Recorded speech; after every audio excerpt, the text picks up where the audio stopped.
सोचा तनी ना रोज रोज ए बेरा मंगाई ए बेरा बने लाजे नहीं थी मंगाओ ए बेरा मछली के मसाला ही से पीस देनी है अब पीस के नींबू तो अब तो मछली आई दे पर सुखी सुखी के तो मन पता खाई तकरीबा फाइनली इसका दावा तो नहीं तो कौन देखी ताकि मसाला पीसे नहीं तो हम क्या के ई का मसाला भी पीसे लगलू हो। हां पीस देनी हां सर से करा ली आई बनू। हां सर से करा है तब एथी कर देम तो कामन ची बनेबे बर का सब्जी कोबिया के एथिया के बैगनवा के ई मछली के मसाला है मछरी के मसाला। हां तो मछरी के हाल बा तो मछरी के मसाला पीस देलू अब आई के लेवे गोल बा आप जाता नहीं हम जाता नहीं हमारे के कल हम मछली लेवे के ना लेवे के अब मछली के मसाला पीस लेवे नहीं कि मछली के मसाला पीस लेवे तो मछली ना ले अब तो पीस देल भाई अब तो ले ही के पड़ी के काई तो बहुत माई नु कही चाहे भौजी कहियो तो हम अपन ले जा कैसे ले ले माने मछली बतावा तू ही हमार कॉल ना करब बताई तो कोई से खाए के मन करते लाजे ले जे कि कने बनी ना हम कुछ कहत नहीं। अरे ऊ बात नहीं खे लेवे के तो लेइए देम लेकिन अब माई ले पूछे के नु पड़ी हो अब भौजी ले हैं बताओ माने हम गलती कहता नहीं ना तो बोलो तो तोहरा खातिर नहीं तो का ठीक है नहीं का कहता माई से पूछ के हमरा से बियाह कइले बानी एकर मतलब कि माई के पूछिए के हमरा खाए के या पिए के कहबे तो माई से पूछिए के हमरा बिसुते आई ऊ तो बिना पूछले तो माने ये कुल पूछल जाला तो मौगी फिर जाई सुते कि ना जाई तो ये कुल पूछा जाला तो माने हमरा के खुश रखे के खिया पिए के रौरे एथी बा कि ना जीमा तो ठीक बा जी मैं बताओ हम रोज मीट मछली खाए वाली है लेकिन हम सोचे जानी अब लेहन जाए सब कोई घरे का होला ककना छूटेला वही दिन करवाइन बनेला आ तो ठीक बा ई बतिया पनीर बनता ओहो ई बतिया माइले हम पनीर खाला नत खइयो तू पनीर जोन मन कर तोने नु खइबू हम मछली खाइम तो जा तनी माइले को हम तो जा तनी लेके आवत तनी माई से आपे जाई आ लेके आई ठीक बा जा तनी रुक जा यासी रुक जा देख ले पैसा बान हो ना तो फिर गबड़ा जइनु ना हो तो चलो एटीएम बा निकाल लेम ठीक बा लेके आवत जा 3 किलो खा जेम जाओ खाना हम 1 किलो खाई ना 1 किलो लेवत नहीं वो तने में जानते हमनी के भावर घूम जाला हां तो हम खुद खाई अकेले ठीक बा हम आवत लेके जा दो हाला मत करो चुप रहो का करी यार हम खाए वाला ये लड़की होई ना मिली तो किस में ये दादा घास मिलताटे लागता कि घास एकदम सर यही में के जर गइल बाटे देखो ये ना घर में परिवार बढ़ गइल बाटे त कमो करे में निक लागत नहीं त टेंशन लागल तर लगे कि कब तक ले जाइब त बनाइब त सब खाई खियाई आए आज त हम बरसिंग काट के लिए बनी उनको बरसिंग ना काटो ठुठुली हो गइल बा लेकिन तबो गोर के बूढ़ऊ बैठत न एकदम एक टके ताकत न के ए भौजी हो जी एगो बात कहीं तार ले कहीं देखो ना हमर मौगी कहती है मछली खाए के ना अब हम मौगी कोई दिन भइल रे जे मछरी मुर्गा खाई बताई अभी ओई दिन ही ना आइले है मछरी कोई लई कोई माई कही तुम नु भौजी जानते बनी बाबूआ जी की शादी बियाह का केतना ऋण कर्जा हो गइल बेटे मम्मी जी का करे जाना ना काटल जाई अब बताओ हम का करे अब तार ना कोई हम कहत जान तू हमर कालर धले लहिए कहते लेबो कि ना लेबो अब बताओ तो हमर का मारे दौड़ली हो अरे मार दे लहिए कालर कहते भी धइले रहे ए भाई अब कौन एथी में फंस गई बाबूआ जी हम तो ऐसे आपसे ना बोली ना कि कौनो ठीक बाटे कि उल्टा सीधा कह दिया हमके आ शादी बियाह हो गइल अपनी परिवार में खुश रही अब कालरे धरे ले बाड़ी तो हम का कर सकी ना हम का कर सकी ना बतिया माइले मत कहियो बाकी कह मछरिया तन ले आ देव का हम कह जाई कि मछली ले आई मुर्गा ले आई जान तनी अब हम घास लेके आई अब जाता नहीं छाटब तब ना भैंस बोलतड़ी सब तब ना खियाई आए हां वो जान तो का कहते 1 किलो हम छाना ले खाइम 3 किलो लेके आई हो आ ये दादा पेट के भरसाई जी होता ना कोई खाला हो अब झूठ कहती है कि साच अब खा अरे वो खा घलियो ये दादा वो खा घलियो कहे के ना चाहिए तू बताओ तो आदमी में गिनती आई हो त राक्षस कहे के ना चाहिए एगो बात देखनी हो कौन छी हो बजे हाँ मासुमा से तो टूटबे ना करी होता ना हई हे भात लेके बैठल ली हो अरे वो छोटा देखई भर के बड़ी पेट का एकदम बहादुर बाड़ी। लागता भौजी कावनो चिकाय तो और कुछ ले भी है तो वो हमारे लिए मंगा खूब खा जाती है, पते नहीं के चल। अजी सुननी कि उनकी बक्सा में काजू किशमिश बाटे, कहू बेर भेटाइल ह। तहारा के हम का कहीं भौजी, हमारा के भेटाइबे ना कर तब तहारा के आप ही के कहतनी कहीं आप ही के भेटा, हमारा कौन जरूरी बाटे। जानते बानी कि हम ना काजू से मतलब रखी ना किशमिश से रखी ना। हां त ना हमारा के ना भेटाइल है, ये कहू ना देल है, मैं खा गुल जाए दिन वाला पड़ी खवा का पड़ी आइल बड़ी। अब मम्मी जी तर जाइए हमारा की बेरिया पहू जेकर मुंह ना बोले के ओकर गाड़ बोल ले भौजी। माने हम लइका पर बोल देले बैठारा हमरो के कहू गति छोड़ल नहीं कि बाबूआ जी हमर जब ले बुद्धि भइल हम तारा कुछ कले बानी लइका पर कुछ भी मरद कहला कि जे जेवन बोलता चुपचाप सुनत रहू ओ बात लेके ढोइबी त तोर काम चली आए ना भौजी। तो बस अपने ठीक रहे के चाहिए। मेहनत कर ना, देखो तनी हमरा के अब तोरा के माई चली कहतनी कि मंगाई, लेकिन 3 किलो ना कहतनी जी 3 किलो का यही ने 700 रुपया लागी। अब का करबो, कम ही ले आ देम 2-1.5 किलो ले आ देम, कह देम 3 किलो हो। अब का जोखे जाई बताई आपके का सोच के उमरली ह।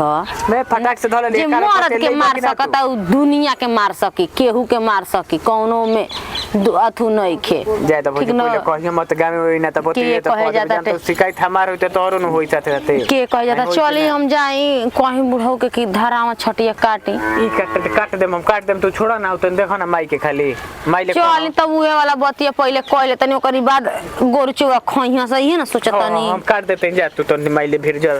चली। अरे राम हो राम। चाय में तो चीनी बुझाता कि डला गल बारे बाप, बुझता खीर तू सेवई बनल बाटे इतना मीठ बाटे। अरे लागल हो तो होता रे बाबू बतावा हो का कोई खाना किस्म किस्म के बनता, लेकिन नमकीन लिया पैसा दे चल ना रहनी है बैग रे बुढ़िया पसार के पड़ जाले। नमकीन लिया के पैसा दे चाचा देले रहू ना 50 रुपया कल रे। अरे उ कापी नु किलेनी कापी खाती देबे करलन कलन चाटे खाती हम ना दे। तन जो तन दूधा में छलिया में डाल देता लिया तो जो तोरा के पैसा देतनी बाबा से मांग के जो दुआरा बाबा बाबा से दे कि ना रे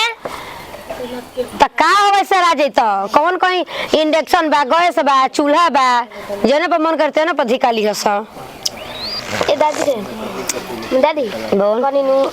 रूपचंद आउ बैसनु रूपचंदी होरी ओकनी के गांव जाई ओ काहे खाती बिया तोर हितई त घूमे का मन करता रात हम गावे जाई तो अरे बुचियो अरे तोरो महतारी के, लेकिन का हम कही जो तोरो महतारी के दे रुक बोल ये त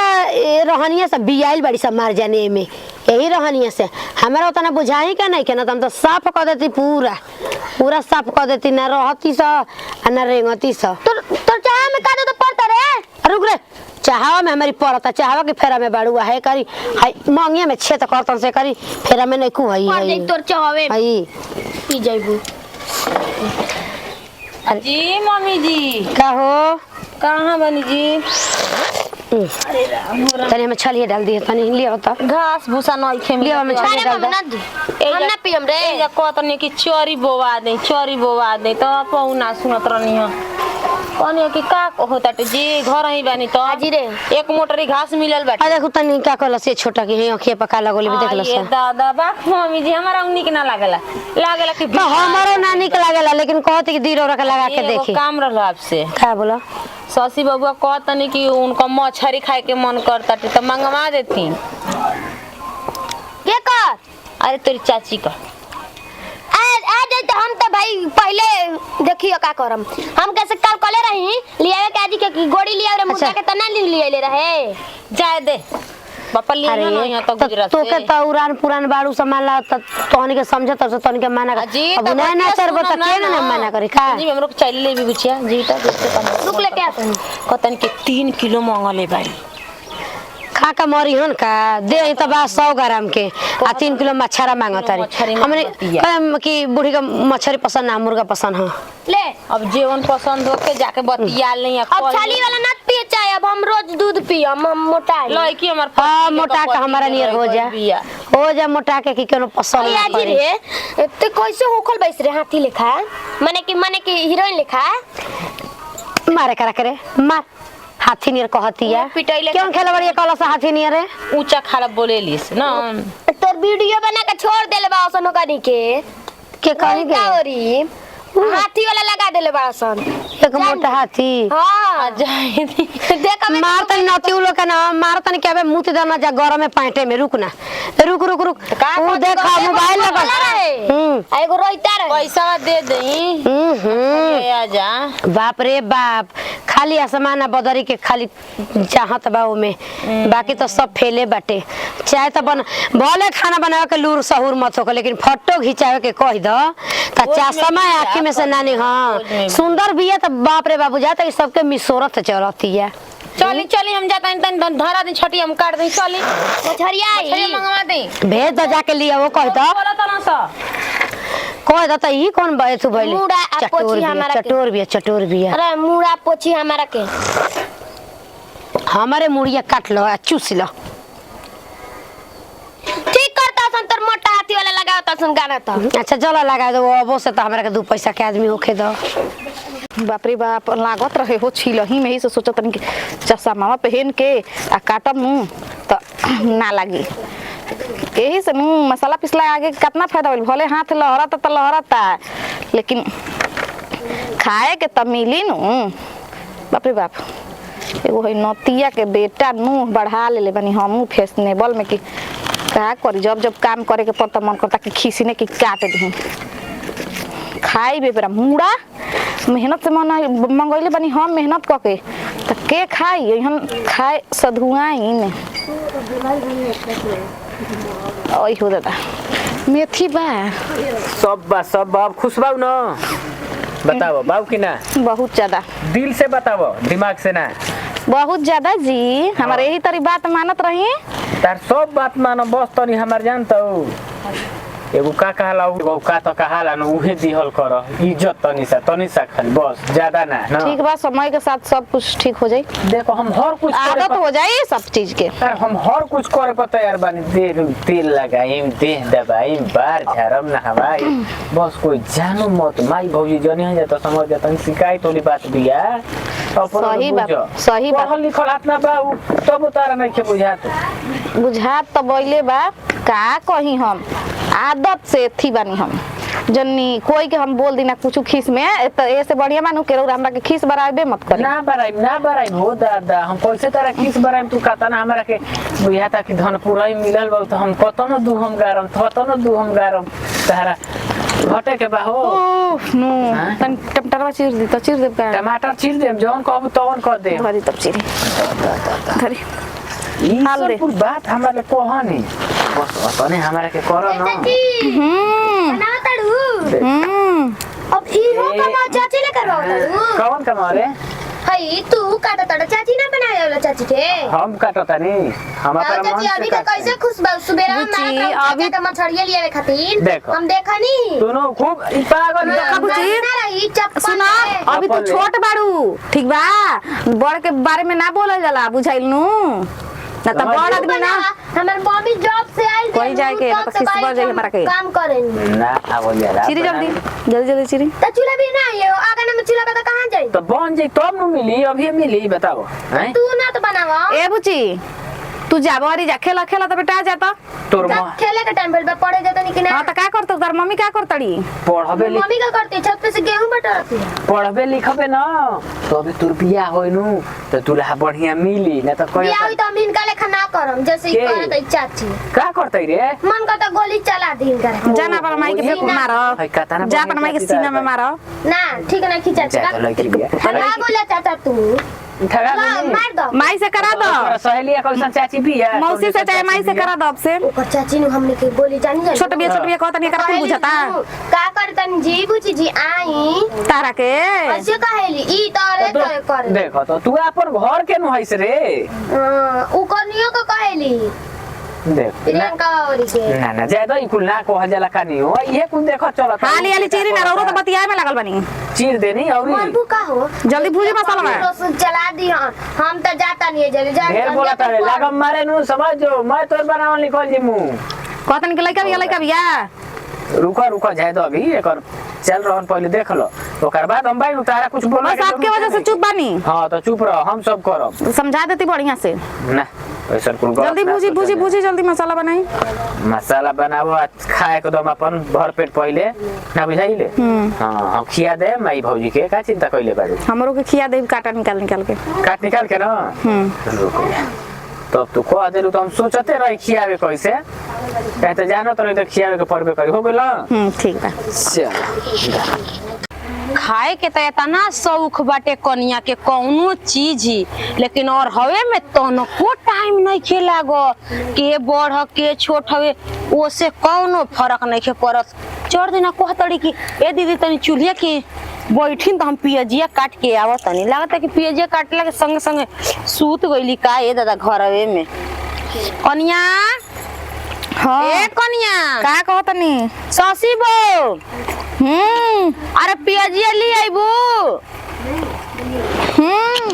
का खातड़ू हो आए काजी मछरिया केनी भाई दादा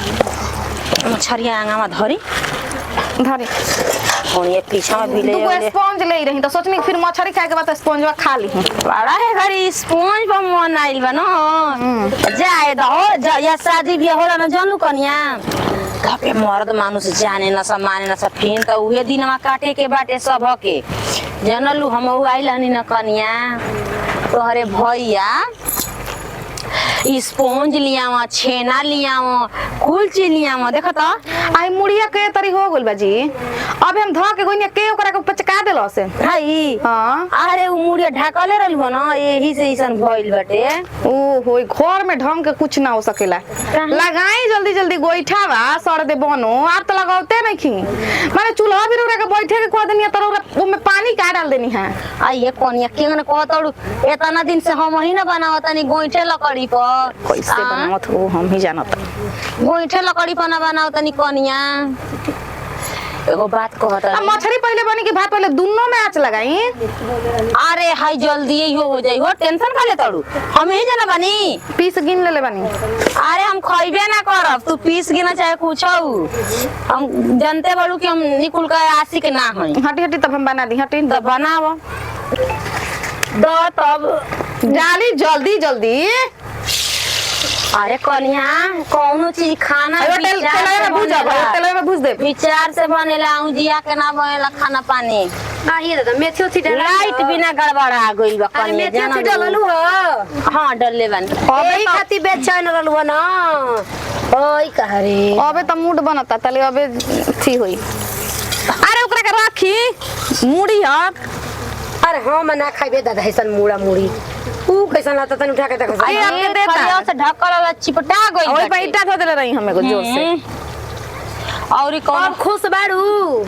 बन जाई बच्चू सा हम तो कहम कि कुछ से मुड़िया रहती के हमार रास्ता में डूबा के वो ऐसे पकड़ के चूस लो आदमी के ना खाई ना मम्मी जी आदमी के खइती नु त अरे नए नहर के वैसन रहन रूप होके मुड़ी ना खा पाइम लेकिन मांस खा जाई बना के अगर कोई हमरा के दे दी आदमियों के त हम खा जाई आंखी से ना देखले रहब त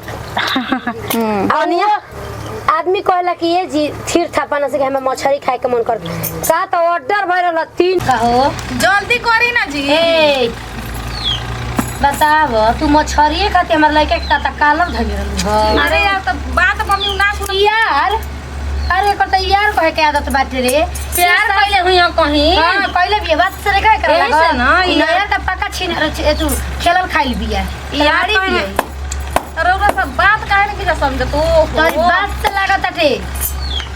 कि रखले बाड़ू तू जान गनी आप खा लो खा गनी खा गोट लो ओ मछली कायदे से मांगावल जाला तो अरे हम तक ना गो मछली के खनियार बनी हम सीधे मुंह से बात करी ना ना तो उंगली टेढ़ करना ना ता वो आम पटक दी 3 किलो मांग ले बुए के हाली खाए बरा खा के ही ओई कहरे बाप मूड़ी हो चूसे खाती खर्चवा से ढाप के अरे चढ़ा इधर दे बुझाता आही हेगा तो पहले पता बुझाता कि साफ हमरा के लीजिए ध्यान से देख तो हटी जी हमरा के बनावे दी का देखाओ तनी इज्जत तनी कामन छी दे मछली छला गई होई का लेके मॉडल कर मोरे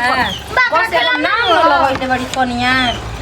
बाप रे बाप सुबेरे गांव में हाला हो गई रे जी कि नू नहीं की कनिया आई बड़ी नू त चाचा के नू कालर दे बताओ खोइला पियला खाते अरे ये प्रेम से कह तू हमरा से कि हमर हां मम्मी कितना नीमन से खाना बनावेले रच रच के बनावेले ई तो खाली बैठल बाड़ी कहली देखनी कि मछली ने लूर साउ सिखा संस्कार सिखा कायदा मार दी थप्पड़ मार दो तो हमू बंदूक चला दे उसे आंख जेबू तो ठीक है चला दो ले ले हमें से ले ना ले ना लेखो उसे आंख छोड़ी रास्ते में तो पूरा जब हाल बाटे मने हमारे के ढंग नहीं के तनी हम बूढ़ी के खियाई अरे सास के खियाला सास के बची तो रे मई सास के रोवा आशीर्वाद देबेला बम दली दले बड़ी किन का सब बची तब खाइला कर लग रहा हाला फिर नु मछली खाती चुप रहा चाचा ना त कालो धरवाबो झोंटा धरवाबो मेरे पर नहीं खाएंगे कि धक पटक के मारो सुना आंख है नाक दिखा दिया से ना इधर को का बेटा ना कि डेरा जाई जल्लू डरा तावने हम डराते अभी मारो केकरा के? मत मारो भाई भौजाई डेरवाइए के रखले होइयो सब के जल्दी हाथवा चलाई ना तुम मुंहवा चलाओ तनी रुक जा ओ होय कबे सही में हिल रहल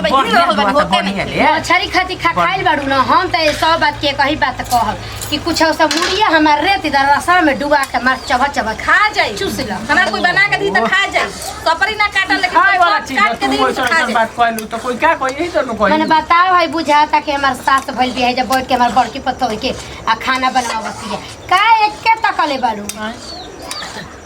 तू न तू चुम्मा देता हम देखत नहीं चुम्मा देते माने हम पागल में रह हम एजे न बैठल बानी ओइठा और आगु का आवा गोड़ गोड़ तुर के दो लगाई इहे ना कहो बोलो बोलो आराम बोलो ना तो छोक दे बनावा भौजी देखा मुंह संभाल के बोल जल्लू काले का हमारा मुंह बनाए बोला ढेर यार जो केवल से भगवान खावती है तहिया पैसा ना नहीं ले सोना भी है वो सोना तनी बात पड़े सोने का बाड़ी तो सोने न पियो जल्दी बने के चाहिए ना तो समझ जाओ ना डुगी डरा में करम ना कभी तो नहीं खिजा लातेन की माई बाप का नौकर हस अरे आई सुनो आज खाली तारा का आंख से डेरा होते ना काल तारा का लगता बस डेरा न हमरा के? डेरा ना रे भाई हमारे के ना लगा बस ई कहत मछरी खियाव धर कहतिया नहीं के कर तू ही डेराया कर ए चाचा का हो चाचा मैं मौक चाचा अब काम तारा के देख लो मारे लगम ढाई ढाई छापा वाला जान दे गोबे मारे के चल भालो ना लाज लगा त कहत नहीं तारी तो ओरी करियो सन कह देले बा हां कह तो कहे तो बनाई ना खियाइबो करम हम बनाइबो हम बनाई आ खियाई मेहरानू के देखते तो जनी का करतौ जा बनाई तब ना मेहरान हमरो के मानी हो हां ना तो कहे वाला कहे तो छोड़